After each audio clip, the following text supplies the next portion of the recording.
Hi, I'm Tony Williams, and this is Brooklyn Savvy.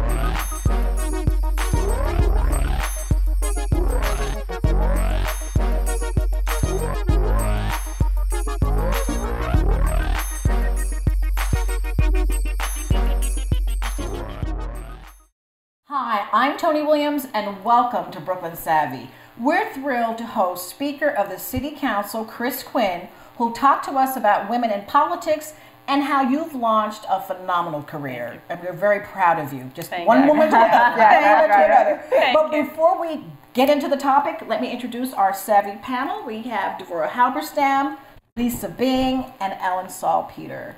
So with that, why does the U.S. rank so low when it comes to women in politics? I think we are 90th out of 186 nations. Wow. What's driving that? You know, I get asked that question a lot, and the honest truth is I don't know the answer, because women I know who get involved in politics are usually very successful, sometimes the elected officials, sometimes the staff members, so I don't really know.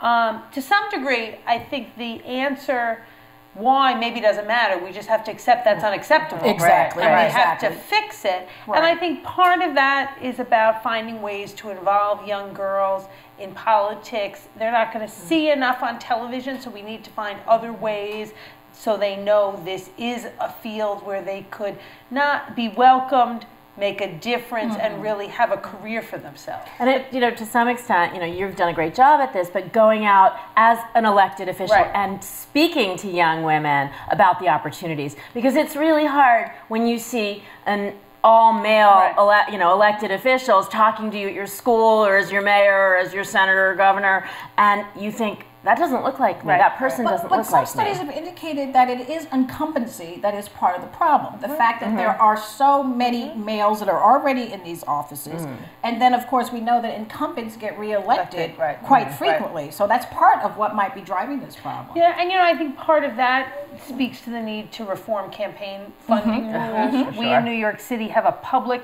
campaign finance program which really creates the potential for incumbents and insurgents to have the same amount of money, which really levels the playing field. Do you think that women are afraid to run for office? Is that one of the things that our skin's not thick enough? Is that what you're kind of talking about, the criticism and stuff? I don't know. I don't think women are usually afraid of very much, because the things they're taking on in life are usually bigger than kind of the fears or negatives associated with politics. I think it could be like anything. If it's not something you've seen yourself in, sometimes you can't see it, you can't then see yourself in it.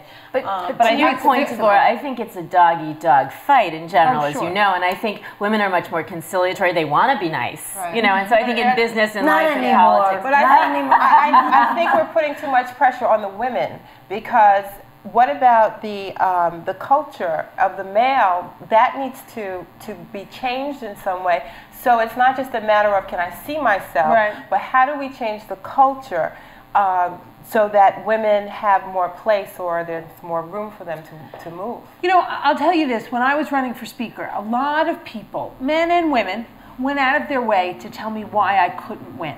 There you go. And you know, I was the dark horse. I was not supposed to win. I was the dark horse candidate. And why people do that? Because it's rude. I don't know. I would never say that to somebody. But that's why you won. That's why. But you have to kind of make a decision at a point in your life that you're not going to listen to everybody else.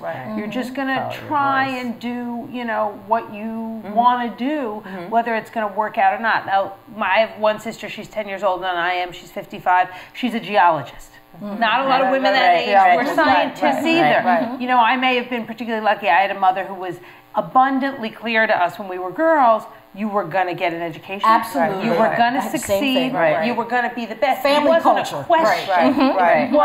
So the self-esteem was there. But I also think you define success for yourself. I mean, strong women have strong role models that help them define success for themselves. But I think also, though, once women get into those roles, do they, because I heard you say that women as well try to dissuade you, but once we get into those roles of power, do we hold up the culture that is there, or do we do things to try to change it? That's an interesting question. I think you look at somebody like Secretary Clinton. She's just doing an amazing job. She's really going around the world in a strong fashion, but clearly trying to bring people together, but being firm when she has to be, which I think is a great role model. She's somebody, when she was our senator here, even before that, when she was First Lady and I first met her, she would go out of her way to be supportive to younger I think so. women. I agree with you. Right. So I see a lot of that. What about the juggling piece? Because even though, we're a progressive country, we are holding up the world. Right. We've got kids, careers, a whole lot of other organizations. How do you see managing that going forward? You just do the best you That's can. it. Yeah. What else is there to it? And some days you walk out of the house, like me, and halfway through the day you figure out you have your shirt on inside out. You know what I mean? One sock is blue, one sock is black. Exactly. Yes, exactly. We were at an event recently, and I said to Kim, my partner, did you purposely wear 2 different black shoes? Right, exactly. Getting back to role modeling in women, and I guess right now with the women's issues in this country that are going on, and kind of the pressure I was saying before the show, that I feel like, God, I fought these battles when I was in college decades ago, and we're fighting them again. They haven't gone away. In fact, they've come back with a vengeance. We're not doing a good enough job of being vigilant. So I am hopeful that this moment in time is going to mobilize all of those young women who used to think feminism was a dirty word, that getting involved and having voice wasn't okay. Well, look at what and I think that is happening. I mean, look what happened when the Komen Foundation cut off funding for mammograms to Planned Parenthood. Yes. People like that, like a spigot. Turned around. And part of it was people like the mayor stepping forward with money, but a bigger part of it was the internet went wild. Wild. And a lot of that was younger women in college, women in their 20s who were just basically what you said. I'm not fighting this, what my moms and my aunts and people fought. Right. So is that changing how politics? Let him get it. Excuse me, Ellen. But what I'd like to speak to is what you spoke. I almost see it. I prefer not to see the gender issue. Right. That's the thing. We're all speaking about. We almost feel like we have this battle to prove ourselves. Why isn't it like we're just equals and we're doing a good job or a bad job? It doesn't matter if you're a woman or man. But I'm with you there, Devorah. But I think that these issues, if we have an unbalanced gender imbalance in elected officials, and they are making decisions for a large majority of women, we saw what happened, and there aren't women represented in that decision-making process, that's a problem. I think we shouldn't put too much focus on it. I think it's putting the focus on it. I think Devorah's right in a way, which is that if you spend a lot of, we have a limited amount of capacity in any of our brains, right? So if we take part of our brain and dedicate it to thinking about why we aren't in the game, I hear you. then there's less brain capacity to get in the game. Yes, so you just got to do it. I've certainly used that. That's right. Now, what role do the political clubs play, and how do they impact, nurture? How do they nurture women, or do they not nurture women? How can? Well, I can speak from my own experience. Yes, my home Democratic Club, the Chelsea Reform Democratic Club, always has had strong women leaders. She was a district leader for a really long time. She's now our state committee woman, Doris Corrigan. I mean, she really runs the club in a lot of ways, takes care of everything. And if you look at the strong leaders, we had an amazing state committee woman. She passed away a number of years ago, Esther Smith. I mean, you didn't mess with Esther, let me tell you. So I'm very lucky. My Democratic Club, they really do events to bring new people in the neighborhood. They'll do things like every newly enrolled Democrat, they'll send a letter, come to, a reception or whatever. And we've had really strong women, and I think that's made a difference. Nice. What kinds of things are out there right now that you can talk about for women who are interested in politics or curious about it, that as entry points? Well, one is your neighborhood Democratic clubs, for sure. Two is community Can I just say one thing? I have never been reached out by any Democratic club ever, and so I find that interesting. You're in public life. Yes, right. Different, just something to know. No, that is true. And some are stronger than others. You know what I mean? Also, community boards are terrific places to get involved in your neighborhood and politics.